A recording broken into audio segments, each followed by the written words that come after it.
the disappearance of Claire Redmond. The town of Millersfield, nestled in the rolling hills of central Pennsylvania, was the kind of place where doors were rarely locked and everyone knew each other's dog's name. So when Claire Redmond, a 38-year-old local attorney, failed to show up for a Monday morning court hearing, it was more than just surprising. It was unthinkable. Claire had built a reputation as both a sharp legal mind and a fierce advocate for victims of domestic abuse. She was well-liked, respected, and known for her cool composure and relentless work ethic. Her house was found unlocked. Her car was still in the garage. Her phone, wallet, and keys were sitting on the kitchen counter. Her dog, Daisy, hadn't been fed. To those who knew her, Claire didn't just vanish. The state police launched a search. Helicopters scoured the nearby woods, volunteers combed trails, and flyers went up across 3 counties. The working theory: a random act of violence. A break-in, maybe a kidnapping. But there were no signs of forced entry, no signs of a struggle, just absence. As the investigation deepened, so did the portrait of Claire's life. One more complex than her neighbors ever imagined.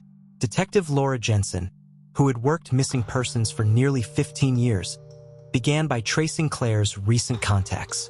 There were no signs of distress in her texts or emails, but her call logs revealed something odd. A dozen calls over the past 3 weeks to a disposable burner phone, untraceable and now inactive. Then came the security footage. A local gas station camera, dated 2 days before she vanished, showed Claire in her car, alone, at 11:46 p.m., well past her usual hours. She looked anxious. She glanced over her shoulder repeatedly. She bought a pack of gum and left. The rail break came from Claire's assistant, Rachel, who finally admitted something she'd been holding back. "There was a man," she whispered to Jensen. "Claire didn't tell me his name, but she said he was dangerous, that he used to be her client, that he knew things about her." With that, the narrative changed. In 2017, Claire had taken on a pro bono case, defending a man named Elijah Porter, accused of assaulting his girlfriend. She won the case, casting enough doubt on the victim's credibility to secure an acquittal. Porter vanished afterward, his record clean but reputation not. What no one in Millersfield knew: Claire had been romantically involved with him for nearly a year. The relationship had been volatile. There were text messages, found on an old backup Claire had stored on a forgotten hard drive, riddled with accusations, pleas, and threats. Porter had become possessive. Claire ended it in 2019. That, she told a friend in a drunken confession months later, was the biggest mistake of her life, not ending it sooner. Investigators tracked Porter to a rundown motel outside Harrisburg. When they knocked, he was gone.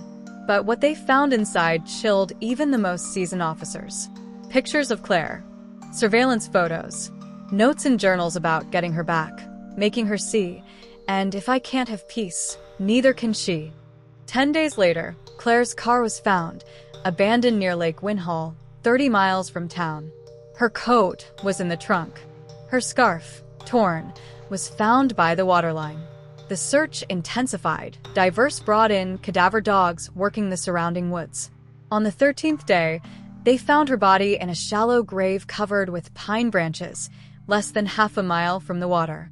She had been strangled. Elijah Porter was finally caught 2 states away, hiding in a stolen camper in a remote part of New Hampshire. He confessed during interrogation, but not with remorse. "She said I ruined her life," he told detectives, smirking. "But she was the one who abandoned me." The trial was quick, the evidence overwhelming. Porter was sentenced to life without parole.